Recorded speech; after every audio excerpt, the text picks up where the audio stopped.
Hello, hello, hello, everyone. Welcome back to Mallory's Weird World Adventures, the podcast. I'm your host, Mallory, and I'm here to show you just how weird this world of ours really is.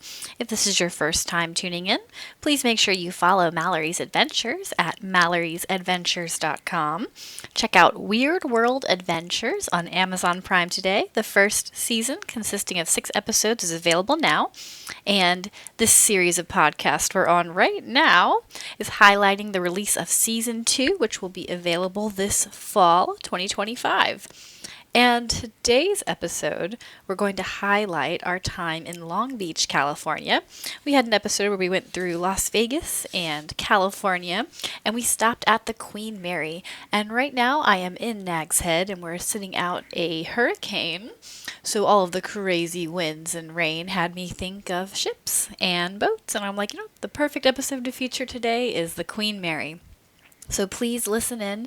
I'm going to follow this little talk here with some of the interview that I had on board the Queen Mary with some really fun insights and ghost stories.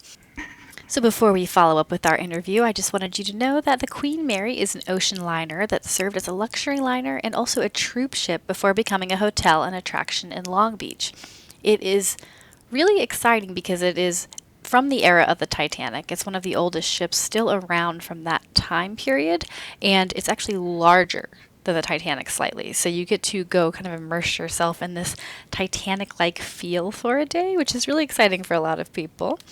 And it was called the Gray Ghost during World War II because it was painted a stealthy battleship gray for camouflage and served as a high-speed troop transport ship, moving large numbers of soldiers across the Atlantic very quickly, much like a ghost ship appearing and disappearing from view. So not only was it once this beautiful luxury liner, like what you would see in Titanic, but it served this important part of history when it was the Gray Ghost. Now it's a hotel, like we said, a hotel and attraction where you can come and have a drink and enjoy the lounge and kind of get to stay the night and imagine what it would have been like to stay in the Titanic. So here's a little bit from our interview at a sneak peek. And make sure you turn into Season 2 of Weird World Adventures to hear more. Enjoy. Well, these handrails that you see are not part of the original design. They really relied on her length and her weight. She's 1,019.5 feet long and 81,237 gross tons. She's twice the size of Titanic. Wow. In fact, this alleyway that you're looking at is 880 feet long, and that is the length of Titanic. Wow. Titanic was 880 feet long and 46,000 tons. The Queen Mary, as I said, is 1,019.5 and 81,000. So her first couple of winter crossings were pretty turbulent in 1936. And then as she pulled into New York Harbor, 24 ambulances were lined up for all of the broken bones and cranial fractures of people being thrown back and forth. They quickly installed these handrails. They were of a new material, Bakelite plastic. They're warm to the touch. They're at the right angle. There are 10 miles of these through the ship. Wow. If you notice, as we look back, the ship is built like a big banana. This is a design feature called shear to the deck. This will allow the ship to flex in heavy seas as she's beginning to move through those rough mountainous waves in the North Atlantic. But this being such a long corridor, some people will be up here and they can only see the lower half of a person walking. They think they've seen a ghost. No, actually the stern goes up, so they're seeing, as they walk closer, pretty soon their head appears. Now, the staircase we came down past the gymnasium, that was the first-class main staircase. This is the tourist or third-class main staircase.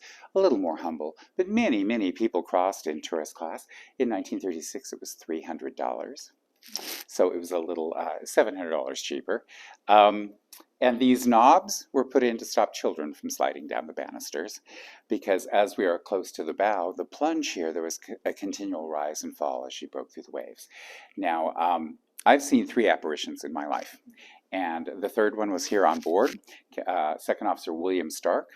I saw him up in the wheelhouse. Now, it was August of 1981, and I just finished talking about the 3 wheels, and I looked up and there's an officer standing in the doorway. Now, back then we only had shoulder boards. We didn't have stripes. And I looked at him, I blinked, and he was still there, and I kept looking at him. When I went to move the chain, he was gone. So I called down to the tour desk going, are there supervisors listening to us today? And they said, no. Why? I said, I think there's somebody up here. And Karen Lawley was her name. She said, how many stripes? I said, I don't remember. Why? She said, well, if it was 2, it's Officer Stark. It's 4, it's the captain. I said, well, how many people are up here? Are we just knee deep in ghosts? Well, actually, we are. So Second Officer William Stark is seen in the wheelhouse in the officers' quarters, and oddly enough, in this bathroom.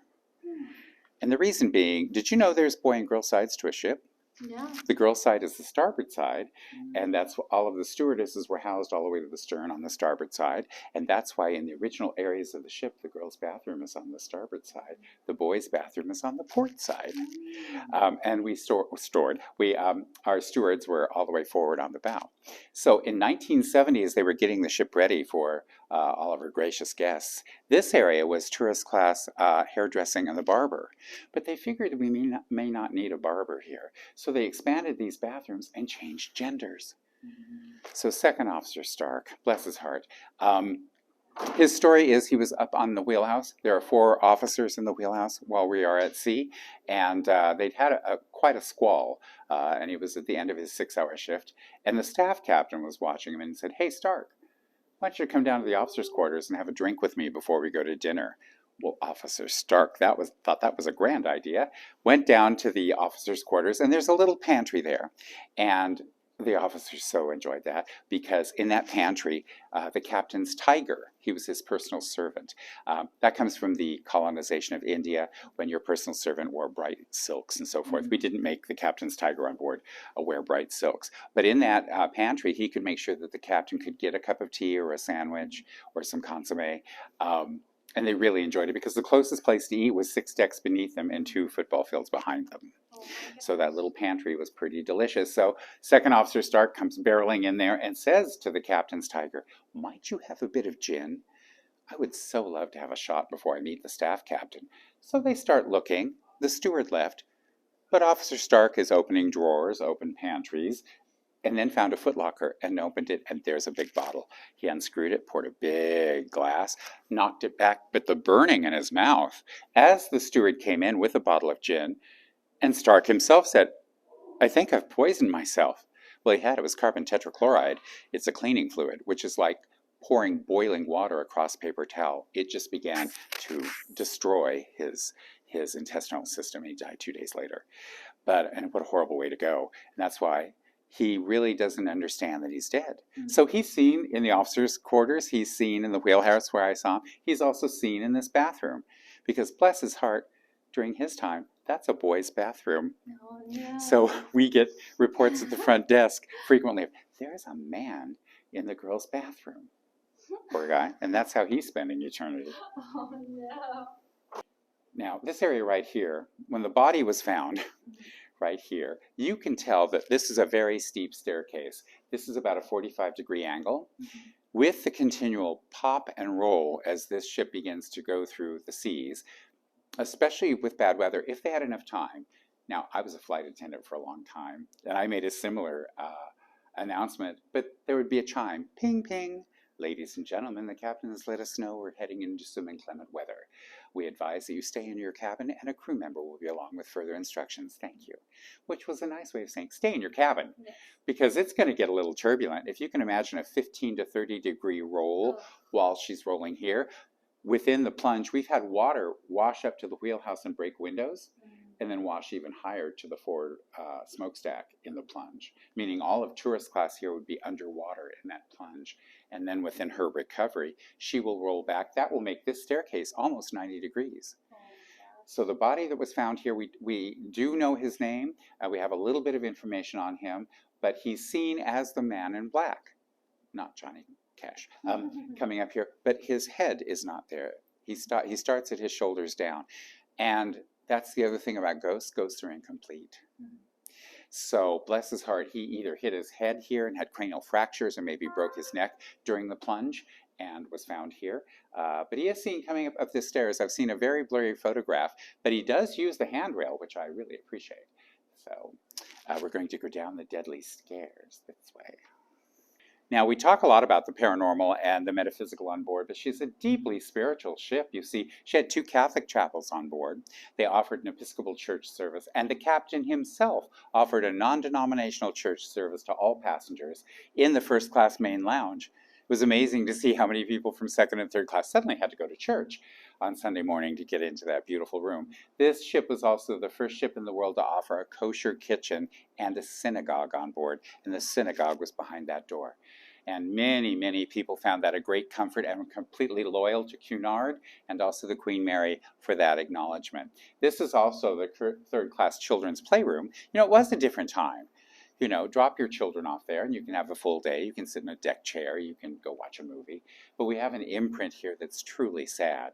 In 1952, a man in London was in a terrible marriage. In fact, his wife beat him frequently and their 4-year-old daughter.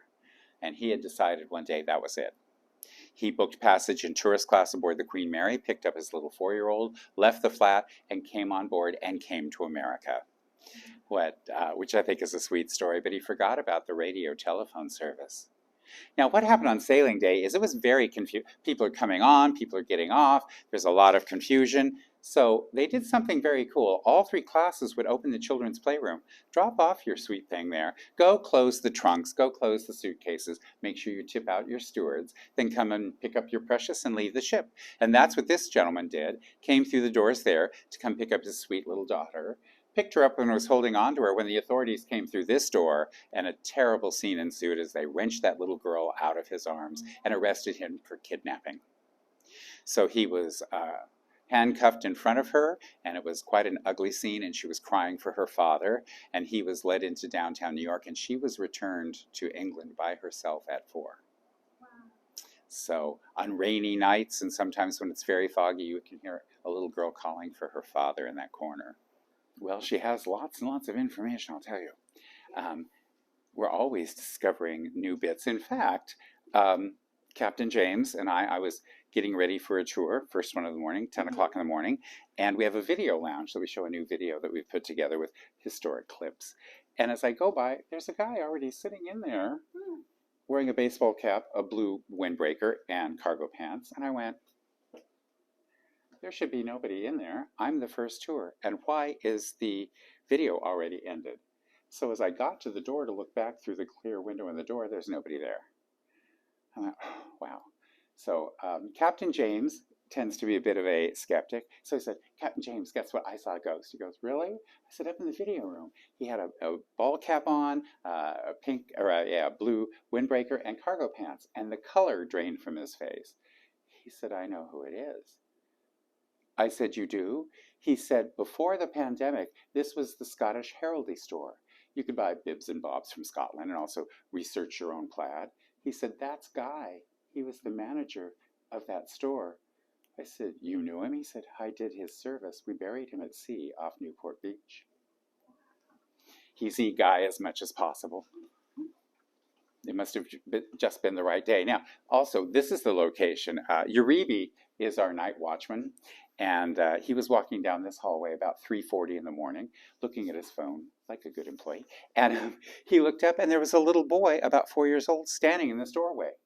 Now, he has kids at home, and he thought, where does this child belong? We have 347 hotel rooms. The closer he got to him, he realized he could see through him and the pattern in the carpet. And when he acknowledged that, the kid looked at him and jumped and disappeared into the overhead. And now Uribe works days. Oh, it's so much more comfortable in first class, don't you find? Oh, definitely. This area was where the barber shop and beautician for first class was. Gentlemen could get their hair cut for about 75 cents, and women could get a perm for about $10. You bet. Everybody needs to neaten up before you go down to dinner in the evening. I draw your attention to this beautiful photograph of the Queen Mary in dry dock. But there's a sad story that I use this to illustrate. You see, when she was a troop carrier, her whereabouts could not be known. It was very classified. She's carrying troops, and even though she's the fastest ship in the world, it takes her about 4 hours to get the steam up to really begin to rip across the Atlantic. So she's very vulnerable coming in and out of port. Off the coast of Northern Ireland in 1942, she has 2 escort boats that can fend off the Nazi submarines.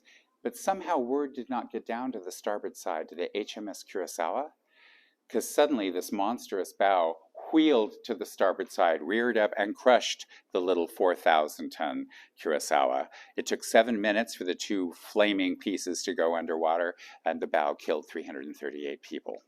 Now, if they were not killed by the bow, they were chewed up in the propellers. Oh. So that story didn't come to us till the late 70s because it was classified.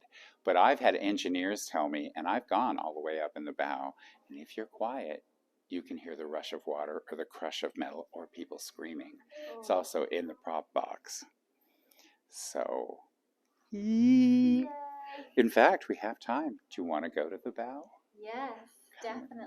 Come with do me. it.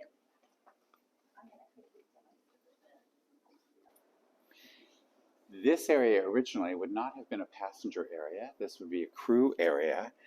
But we now share it with 57 Ghosts, which is an entertainment seance, and also the Grey Ghost Project, where you too can explore with electronic devices. I call this the Hall of Death Oh boy. because there are 56 different photographs of the people who've died on board. Oh wow. This last photograph is particularly poignant. He was our last death on the last great cruise when she came to Long Beach. The ship, for as marvelous and phenomenal it is, she's not air conditioned. So as they went around Cape Horn, not being air conditioned, this black hull heated up. He died of a heat stroke in the kitchens because it was so hot. He was the last one to die on board. Fear of death is prominent for most people. I'm not afraid to die. I'm afraid to suffer. But as my grandfather taught me, no one's guaranteed breakfast. We're going to step through these curtains into a little holding area. This is part of the 57 Ghosts trip, but this would have been crew area. This would be where some of the stewards had their cabins. This is the rope locker. This is some of the rope that was used to tie her off when she came here to Long Beach. We're all the way forward.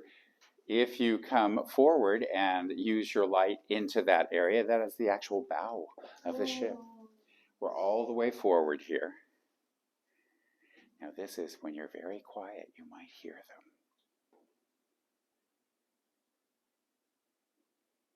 I still find this room a little intimidating. And then when I use my imagination to realize it was continually moving. Oh. Looking up takes you all the way to the bow, or to the top there, and all the way down takes you to the bottom of the ship. This is the bosun's locker. It goes all 10 decks from the exterior bow all the way to the bottom. And I always warn folks, careful of your iPhone. You drop it, it's gone. Now, when she was being used as a troop carrier, there was discussion of storing some of the POWs up in this area, which it would not have been comfortable. We don't have an accurate count of how many we lost during the military years. That information has been kept confidential. But we do know at least 57 people during her active career perished on board. But I think it's many more than that, but they just hadn't discussed it. But that's always, people are a little nervous about it, but it is the one guarantee we all have. Plus, I've worked in comedy. I've died on stage and had to walk to my car. It's far worse.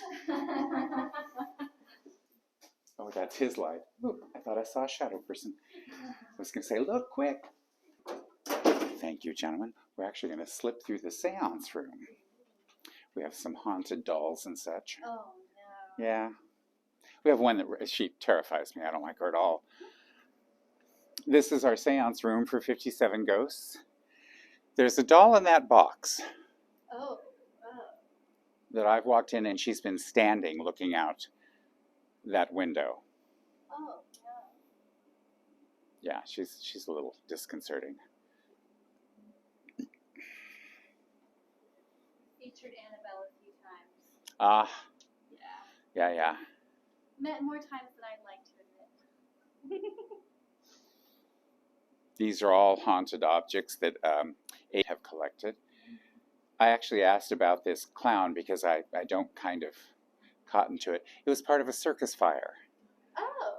I said, oh, and they said it survived so well because the bodies that fell on top of it kept it safe from the fire. Oh. Yes, indeed. These girls move a lot. Mm. They either turn to look at each other or they're looking out the sides of the case. I got one of those as a Christmas present when I was 7. No. I pushed on the head, it began to jump. I ran out of the house. It was not my favorite either. Now, have you heard about B340? Yes. The haunted stateroom? We have. I tried to stay there, but it was already booked. It's around the corner. I believe it is rented. Oh, it's not. It's rented tonight, but we actually try to keep the drapes open so people can have a glance in, because it is so famous about being our most haunted stateroom. Now, when you look in, they've recently rehabbed it, and I kiddingly say, well, this is the haunted stateroom from the Haunted Mansion in Disneyland, because we didn't have brass bedsteads on board, nor did we have Victorian furniture. But it is so popular. We've had a lot of complaints about a lot of activity in there, so they took it off the regular roster for rooms. But we even have people who will lay here on the floor, or there's always a group of people waiting so they can look into the room. But we just recently, it was Friday the 13th in September, we returned it to the open inventory. And it's booked almost a month out for B340. Somebody asked me, is there anything scary in there? I said, yes, the comforter. I hope you've enjoyed our sneak peek of season 2, everyone. Until next time, stay weird.